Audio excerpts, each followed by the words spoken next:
Tell them about the Texas Roadhouse licks with 325-pound PJ Mustafa. Yo, first of all, we're first-class citizens in Texas Roadhouse. You can treat every customer the same. It's special in the Roadhouse. They might as well just call that State College Roadhouse. Yeah. Because when we go in there on Wednesdays, 7:30 p.m., best believe I'm on my best behavior. And when PJ Mustafa is next to me, it's going down. It's a horrible day to be a steak. What's going on, everybody? I'm Aeneas Hawkins, Penn State Football letterman. I appreciate you joining us here on our first episode of the Lions Den podcast. We're going to have bi-weekly episodes for you with current Penn State players to give you an inside look on who they are, what they're doing, and what it takes to have a successful season. Be sure to listen to us wherever you listen to your podcast for weekly episodes with current Penn State players.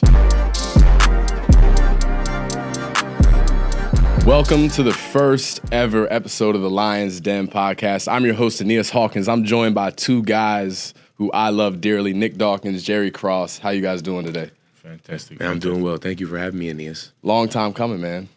Man, we've been talking about this for a while. I'm glad we finally got into fruition, though. Literally since, 2021 we first started talking about this? Man, we've really been talking about it since 2020, and in 2021 started the activation, and now it's like the full process is implemented. Yeah, literally. No, I think, super thankful for Mercury, Adam Brenneman, for getting us involved. Obviously, they're doing some really cool things from the fan experiences. Beaver Stadium, obviously a player-led podcast, is very unique. So definitely thankful for what they're doing. Some cool stuff, man. Finally brought it to life. Before we get into anything else, I think it's important to let the fans know who we are, how we got to Penn State. I know a guy like Nick had all the options in the world, school-wise, on where he could have gone. So I'll start with you, Jerry. Where else were you looking? How'd you get to Penn State? What sold it for you? I pretty much had the whole Big Ten for real, looking at like plenty of different schools, like Michigan, Ohio State, Purdue, all those type of schools. Then I started to branch out. Pac-12 schools hit me up, Arizona State. Then you go down to ACC, Florida State hit me up. So yeah, Adam offered you. Adam offered you at Arizona State. Full circle. Yeah, bro. Okay, so let's pause there. What was Adam Brenneman like as a recruiter? I feel like he's the same as he was now. Just chill. He was chill. We got along real well. It's just cool, and he'll call me. I'll just be talking chill on some chill stuff. He was cool, bro. Yeah. Well, so obviously you came to Penn State. I remember playing. I remember the coaching staff being really excited when you made that decision to come. Yeah. What led to you coming here? Honestly, don't know, bro. I just committed. I didn't even visit yet. Okay. It seems like a really strenuous process. Yeah, they offered me, I'm like, oh, Penn State offered me, bro. Let me see what they talking about. So I just called Coach Franklin one day. I was like, I want to come here. Yeah. He was like, wait, let's take a step back. We wanted to get to know you a little more. So I got to know everybody, and I was like, this is where I want to be. Yeah. Doc, how'd you end up here?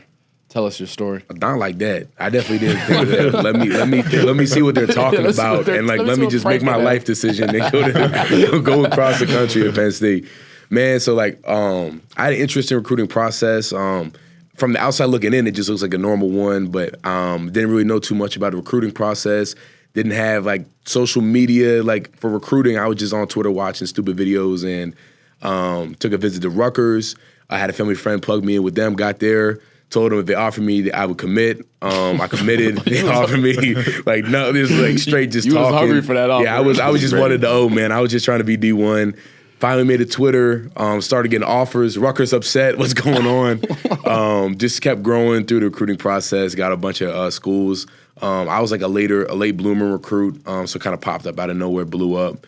Really wanted to be close to home, take care of my family, be able to get home when you need to get home. Because, people know, you don't get home as much as you'd like to as a college student athlete. Yeah, but 2.5 hours in the car is very different than 2.5 hours in the plane.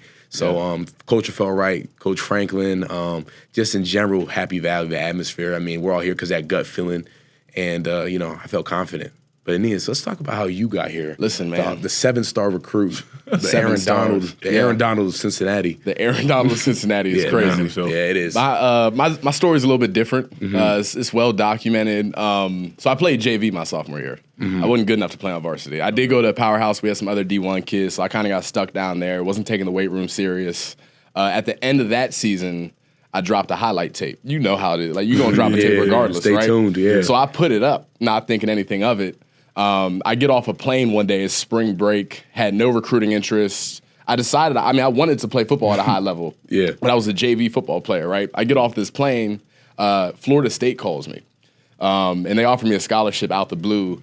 I know, they thought my JV film was varsity. They thought it was like the real deal. So they offered me a scholarship, and I wasn't finna tell nobody. Right? So I get right on Twitter and let people know that I got offered. I got my first 10 offers strictly off of JV film.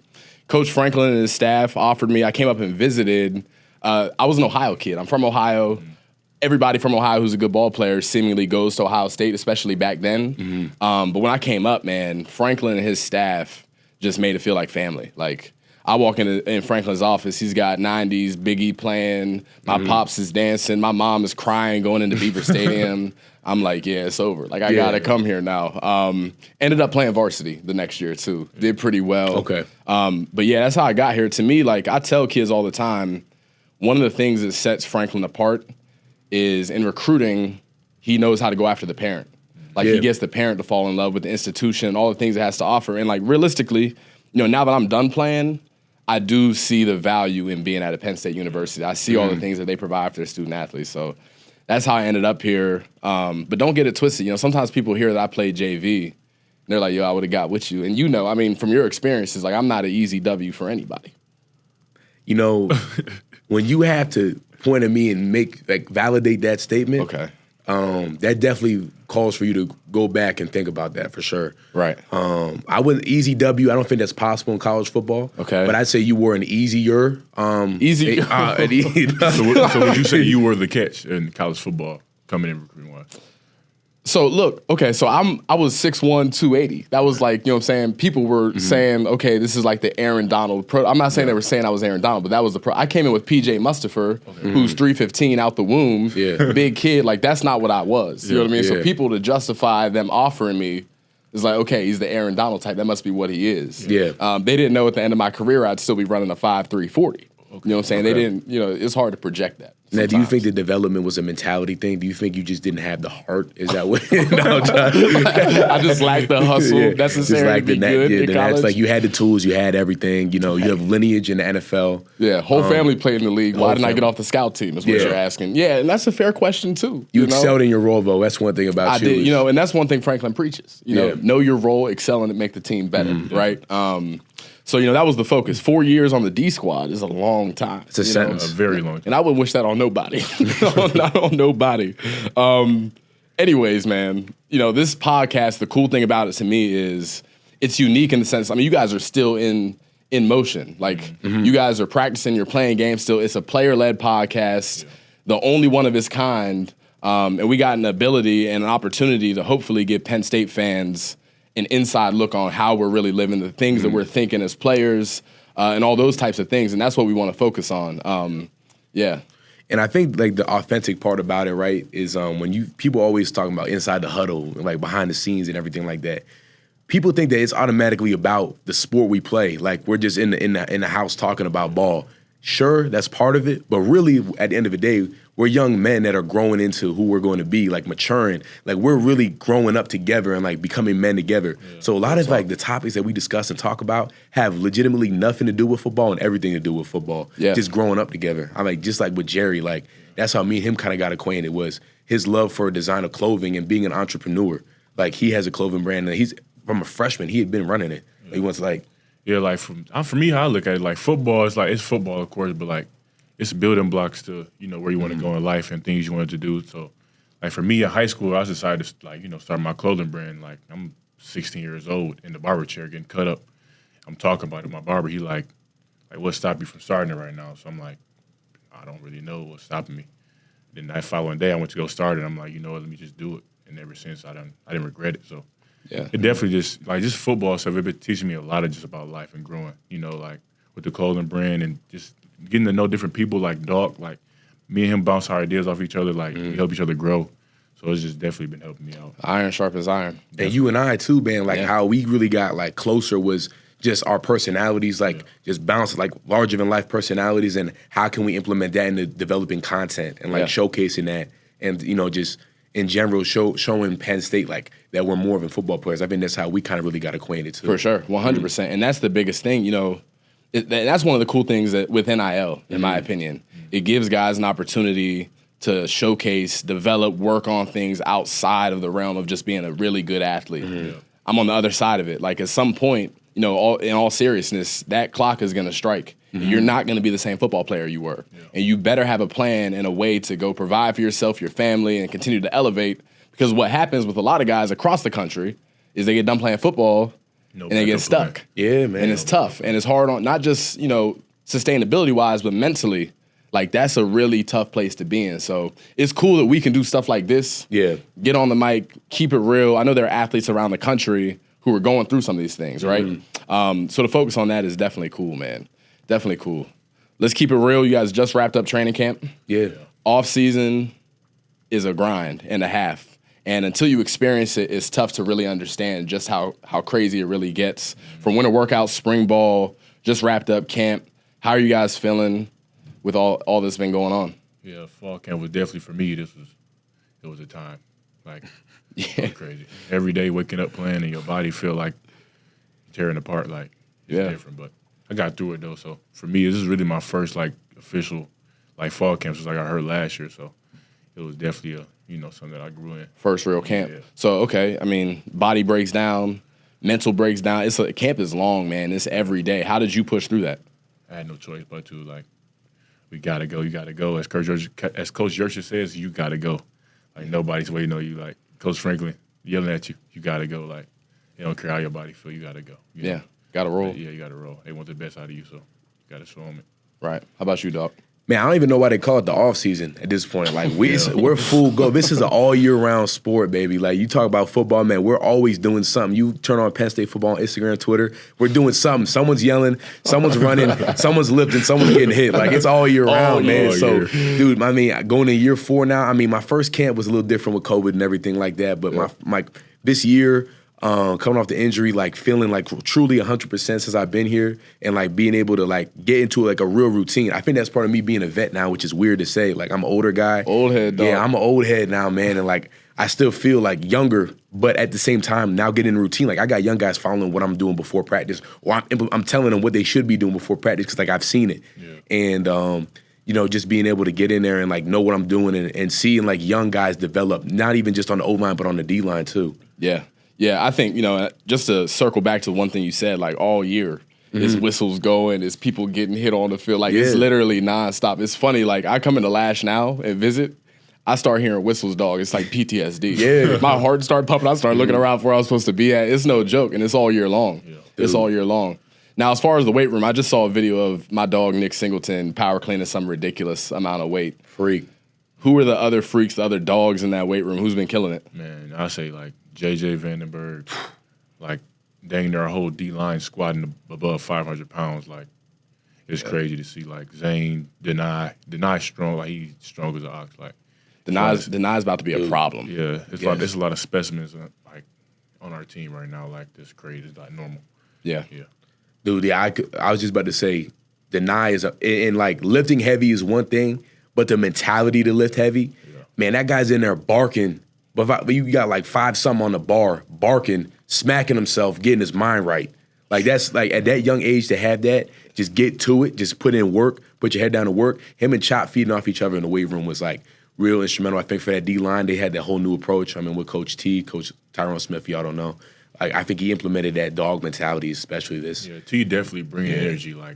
He always got energy. Even if you don't feel like it that day, he gonna come in with energy. He's sweating and he ain't even lifting. Right. It's crazy. And Cam Miller put some work in the weight room this year. He's like a robot. He's a trained killer, dude. He can get in there and put in the work. Yeah. I just say that because he heavy on his routine.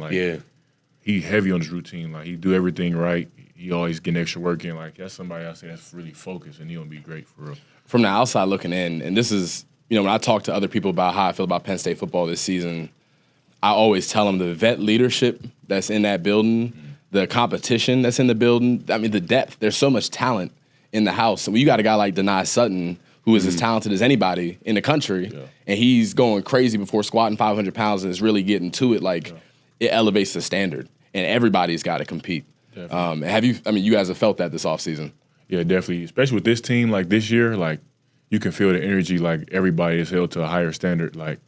everybody got to be pushing their best. Everybody got to, just to see the standard of the team this year because it's different energy. Like, we trying to do something big. So, yeah, I know everybody feel it, like, it's not even just the players, the staff as well. Well, let's get into it. I mean, last season, 11-2, go win a Rose Bowl. It elevates the expectations for what the next season is going to bring. You got Drew Allard, you got Nick Singleton, all this talent all over the place. People are expecting huge things. Has that been the biggest motivating factor in the offseason? I mean, yeah, to a point, but at the same time, it's like uncertainty sometimes answers a lot of questions. And I think the focal point was like, okay, no more Cliff. I mean, Cliff was here for a decade. Now what? Like, no more PJ. Man, PJ is one of the most vocal leaders, like one of the most like well-rounded men that led men at Penn State. So it's like, first of all, like when you're talking about like the expectation for next season, who's leading the team? And not just like who are the coaches, like who are the older guys and like the vets or the young guys that are impressionable upon them, who's leading this team. And I think what we found with our approach this year was like our team, it wasn't just one guy that stepped up and was vocal. We're finding guys that are like within their position groups, genuinely leading as groups. And I think that's important because it's more important than just one guy speaking as being a dictator for one group or anything like that. It's like ants collectively working together to create something better. And that's, I mean, football, ultimate team sport. Yeah. You got to do your 111th, like Coach. You got to say, you got to do your 111th. And we got position groups doing their part to build up each aspect of the offense, of the defense, of special teams, the defense. So, I mean, I think the expectations are high, obviously. But our standard is high, and like expectations are external, standards internal, and I think our standard is above the expectation. This is why I'm so excited to have you on the show. Like that quote you just pulled out. Say it again. Standards are what? Oh yeah, so standards internal, expectations external. My man Doc is a walking quote, man. Yeah. He's got it. I just say like the depth of our team too. Like in every room, like it's depth. Like it's crazy. Tight end room, we got depth. O-line room, depth. D-line room, like it's crazy. Like it's crazy. Our team. Special team this year for real. It's definitely a different level. Would you say, I'm going to ask you this straight up, best moments from the offseason, something that you'll always remember about, going into this year, anything come to mind? Sheesh, man, you put me on, you going to put us on like that. Definitely going to put you on. Man, shoot. I would say, when we started camp this year, how we started off with our competitive periods, and having our red zone one-on-ones with the wide receivers going against the DBs. And one thing is like people, I mean, I see it. I've like kind of muted out like our media, like the beat writers and everything like that. And it's just better for me personally. But like people always ask like who's the receiver? Man, like seeing the DBs who honestly best in the country, and the wide receivers who people have question marks just go to war, man. Yeah. Consistent war. Right at the start of camp, right at the beginning of practice. Getting to it, man. It created that. It set the tone for practice, but most importantly, it set the tone for camp. Yeah. Yeah, you know what I mean? No, I know. That's the one of the things I loved about Franklin. I didn't love it when I was doing it and losing every day, but I love, listen, going in there, the first thing you do at practice, you're warming up. If you're a guy especially if you're a guy that's not like a baller, like they got to keep healthy for Saturdays, you're jumping in there, and it's about to get competitive. That's where you find the dogs. That's where you find it. That's how we came up with the name. Like, we used to have the Lions Den at Penn State. And you already know how that goes. That viral clip of Saquon, juking six dudes scoring a touchdown. Like, when you're in there, bro, that's a Super Bowl. Like, it's competitive, it's physical, and it sets the tone. It teaches people how to compete. Yeah. Like, that's how you do it. Quick story, red zone one-on-ones you bring up. My senior year, I'm fresh off an injury. Oh my gosh, Ryan! Listen, I come back to practice. It's literally my second practice, like back from this big injury. I get in there. It's red zone one-on-ones. I'm a 3 technique. I'm not like worried about going in. I'm standing there. Franklin look at his list. He say Hawkins. I'm like, no way he's throwing me in a red zone one-on-one day one. Then he says, Olu Fashanu. And I'm like 6'1", dog. Olu run out there, 6'7", looking like a giant, bro, lean. And they ran a fade ball on me, bro. And I've never been that terrified in my life, bro. Never been that terrified in my life. That was overthrown, too. I remember it was. That, and if they didn't overthrow it, he was going up top on me. He was definitely going up top. One thing I want to bring up, and I've been excited for this part of the pod the whole time, my dog Chuck Losey is going into his second year as the head strength coach at Penn State. You're laughing because obviously Losey is like the greatest coach of all time. Everybody loves him. He gets guys going. I remember being in the weight room, looking at my card and seeing a weight on there that I knew. I'm like, this is too heavy. I can't do it. And then Losey get in your ear and start whispering, talking about get your piss hot. Like, get your piss hot. You know what I'm saying? It's going to wake you up. How has Chuck Losey been? What has the effect been in the weight room with him? Yeah, go ahead. I mean, been electric, bro. Like, Losey, like, he set the tone every day. Like, squat day, come get your piss hot, like, because you will be doing the weight that you never have done before. You better get that piss hot. Yeah. Like before, if we get a new car before the lift, he would like say a quote like, me and Zane laugh about it all the time. He'll, don't worry about the workout, just focus on the lift, because this is the day, the combo days, right? Yep. Where the instructors is after the lift. Yeah. We come in, everybody like silent, like we counting 1, 2. He like, you know what? Bring it up. Bring it up. He like, don't focus on the workout, just worry about the lift. You guys, your piss isn't hot. So like he's dead. Like he's still a dude. Yeah, bro. I still don't know what that means. You'll get your piss hot. Do you have any analysis on that, dog? Because I've been wondering. Yeah, I mean, when piss is hot, it's not a good thing. That's when you got to go over to the UHS. Yeah, you got to go over to the UHS and go get checked out. But for, in Penn State Football building, that's a good thing. That's a standard for the weight room. You better have that damn piss hot. Yep. And I think with Los, it was one of those things when Coach Galt retired, it was no question. We're like, yeah, it's like Los's time. And now, like, I can't even imagine Los not being in a head position. He keeps coming up to me, telling me he's a Kodiak bear and stuff like that. I don't even know where he got that from. Means, right? Yeah, I don't know what it, and whatever that is, I'll be something that would defeat the Kodiak bear. That's my impression of it. I think he's more like a little koala. I would. Yeah, he's like a. You know what he is? He's that's exactly what he is. Actually, like a manatee or something like that. Just lay on its side. Friendly little seal on the side in an aquarium or something. Yeah. No, I will say, Losey, I always laugh. We get to squat max out days and we bring it up and he'd be like, hey, everybody's going down today with that weight, but everybody ain't coming back up. What he said, Hawk can't fly in a cage base. Hawk can't fly in a cage base. Nah, Losey is the boy, man. I think, I still think he needs to get rid of that mustache. It's a facade thing. I couldn't really see him without it, though, honestly. Yeah, I feel like he's hiding something under it, man. You know what I mean? Yeah, I'm not impressed by it at all. I mean, look at it's cool. It's a cool mustache. You get to the point like, yo, that guy's putting wax in that every day. Yeah. At what point is it like? I heard it's not really his facial hair.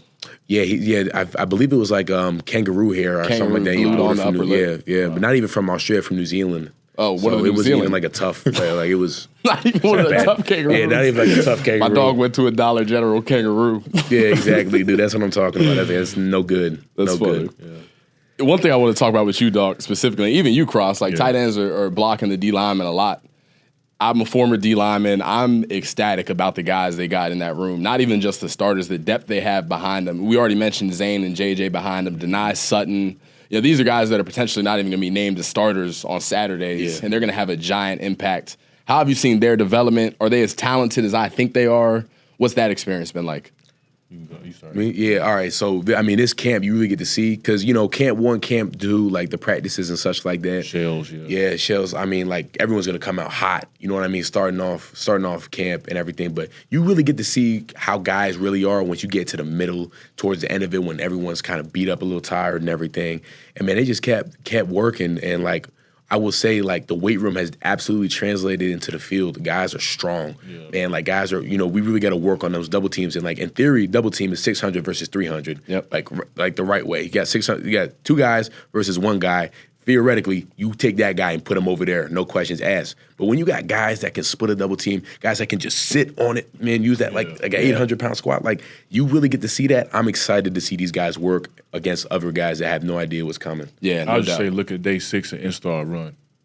Like, it's different. It's different. It's a different mindset. All you hear is yelling and just pads. Like, the running backs don't really know where they're going. They're just running. Yeah. It's different, bro. I still remember Amin Vanover. Like, the one thing that I'll never forget about him is the way he would treat tight ends coming across the formation. Don't send them to me. Don't send them my way. Yeah, they call him the tight end killer, I heard. I like, if just for the people at home, like, if you want to see what a football player looks like, go watch a Penn State game and just watch Amin Vanover. Like, it could be like the plays he's on one side of the field, he's running like a bat out of hell, trying to take somebody's life away from them on the other side. Like that guy plays ball like how I think I play ball like in a movie. Like you think you're in a movie, like that's how he's playing. He's ball. really playing that way. It's like he's playing ball, not football, ball. I don't remember which tight end Amin like literally might have knocked out at practice on a pool, but he came back to the sideline. I'm like, Mean, why did you do him like that? He looked at me. He's like, Hawk, I treat all pulling tight ends as disrespect. And he walked away. I'm like, oh, my God. Nah, definitely different. Couple guys, I'm really excited to see play. Everybody's excited to see play. One I want to talk about today is Kalen King. I was there when he got in as a freshman. I remember him being competitive and being super duper talented as a young guy. You add that with having played with a guy like Joey Porter, Tariq when he was here, learning from those guys for so long. He has an opportunity to be the guy now. Everybody's talking about him. How have you seen him prepare going into this season? I mean, dude, he is a blessing that you're able to like have people in front of you that have set the expectation for what you're supposed to be. When you have guys like that, like league guys that are productive in the league, now you kind of take that mantle as I'm next. Yeah. And you can see that in his eyes. You can see in his preparation, his maturity over the years. And he came in a mature cat. But even now, seeing him grow up, I think that's what both of them, Kobe and Kalen. Yeah. I mean, they're just ready. Like some guys just go out there and it's just natural for them, and obviously it's natural. And then you add now experience, and you add work ethic, and you add that talent that some people are just blessed with more than others. Man, he's just a ball player. Man, he's go out there. I'll just say his confidence, the confidence he plays with, got bro. Swag, man. The confidence he played with, like. Is unmatched. Like that's really that's what makes him Kalen King. Like the confidence he plays with. Yeah. And you add it to the talent he got, bro. You nobody should be able to get past him. Like you can't lock down. Literally lock down. And another thing about him too, like Kalen's not. He walk in the room. He's not the biggest cat in the world. But you watch the film. I love watching him play. I remember last season, like seeing him boom shed a receiver. There's a play out in the alley, and Kalen King runs down and.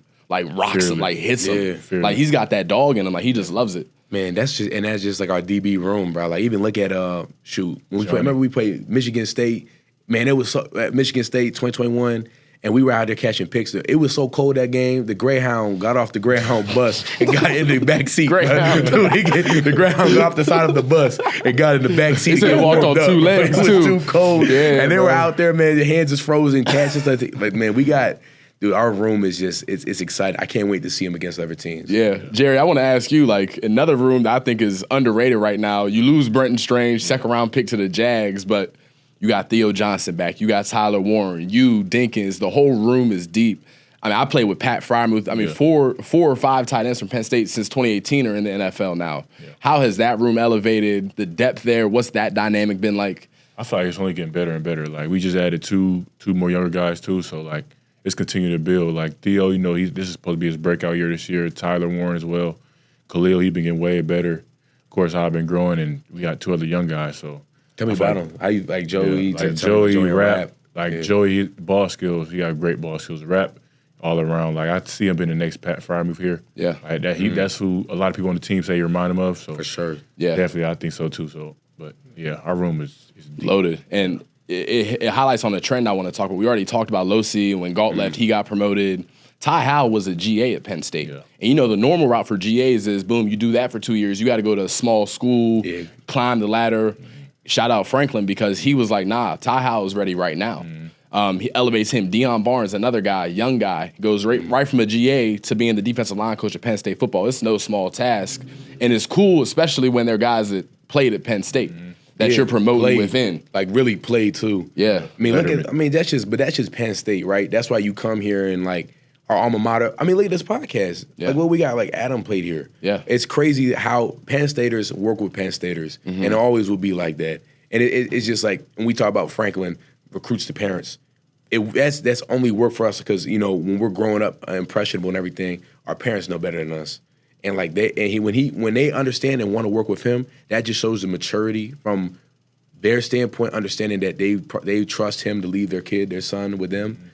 That they're going to get a good man afterwards. And look at our program, look at the alumni and alma mater from our program and how it's translating into. It's not like Coach Frank just sit there and talk about football. Like he's talking about education, you growing as a man as well. So like your mom or your dad hearing that, of course they're gonna rock with it because like that's all they want to hear. That's all they want to see is the kid Real growing up talk. to be a good person, have a good education, and also if they can, propel in football as well. So Yeah. When I made the decision to commit to Penn State, I'm a senior. My dad, my mom were both athletes at the University of Cincinnati. Mm-hmm. They had just got Luke Fickell in-house. A lot of hype in the city. Mm-hmm. I wanted to go to Cincinnati. Mm-hmm. I wanted to stay home. I remember talking to my dad, who played 10 years in the NFL, and he's like, listen, you don't know what's going to happen with football. Mm-hmm. You don't have any clue what's going to happen. Anything can happen when you get up there. If you go to Penn State University, if nothing with the football side goes well, you still got an opportunity to leave in a much better place than what you were at 18 years old when you come in. And that's real rap. I think about that sometimes. Like, man, if I had gone to Cincy, didn't have any of the success like I did at Penn State, then what? You know what I'm saying? What I'm going to do after that. So shout out Penn State, man. The development on the field, off the field, the network like you're talking about, the opportunities like this with Mercury and Adam Brenneman, it's impressive. And it's no secret, like, you had to retire due to your injuries and everything like that, but, like, what's one thing that you miss the most about ball? Like, we come and do it day in, day out, and you're like, but what do you miss the most about it? It's this, bro. Yeah. It's like, there's other things I miss. I miss, making a play, having fun, like playing football itself, but more so than that, it's the locker room, dog. Yeah. Brotherhood. You don't, like, that doesn't come back. You know what I'm saying? I watch these games now, and it's like I'm on the field with y'all. Like, I'm watching my friends do their thing, like dance in the locker room. I remember one moment specifically, I hadn't played at all. This is the COVID year. We play Illinois. I get in at the end, make a little TFL, having fun. Tell them who you made a TFL on. I had... Go ahead, tell them. I'm not going to cap like I don't know. It was Kendrick Green who plays for the Pittsburgh Steelers. Kendrick, shout out you, my dog, for letting me give... I just need one stat. That's it, and you gave it to me. But no, like, seriously, I get back to the locker room, and Franklin's giving his post-game speech, and somebody shouts out like, and my dog Hawk made a play today. And Franklin's like, yeah, and everybody erupts like, I'll be 85 years old and I'll remember those moments with my guys. You know what I mean? That doesn't come back, and it's definitely special at Penn State. Man, that's what we talk about. Going out to eat is probably the most important, like, that's the best memories of college football. Tell them about the Texas Roadhouse licks with 325-pound PJ Mustapher. Yo, first of all, we're first-class citizens in Texas Roadhouse. You can you can treat every customer the same. It's special in the Roadhouse. They might as well just call that State College Roadhouse. Yeah. Because when we go in there on Wednesdays, 7:30 p.m., best believe I'm on my best behavior. And when PJ Mustapher is next to me, it's going down. It's a horrible day to be a steak because we're hungry. Horrible day to be one of them buttered up sugar rolls that they got in there. Bring the sugar roll. Yeah, bring the rolls out. Bring the steak out. Bring the potatoes. Matter of fact, bring out the ice cream too. You want the ice cream too? Yeah, if it was a good week, bring the ice cream out. Maybe I'm down a little bit, going too hard on Pratt. Bring the ice cream out. Having a bad day, bring that ice cream out. Bring it out, dude. Yeah. I'm having a good day, bring it out. It don't matter. Thank you for listening to the first episode of the Lions Den podcast, brought to you by State Media, your home for anything Penn State sports. Very excited to continue to bring you weekly episodes anywhere you listen to podcasts with current Penn State players. Make sure to keep tuning in, liking, commenting, and subscribing on our videos while we continue to give you the best Penn State content out there.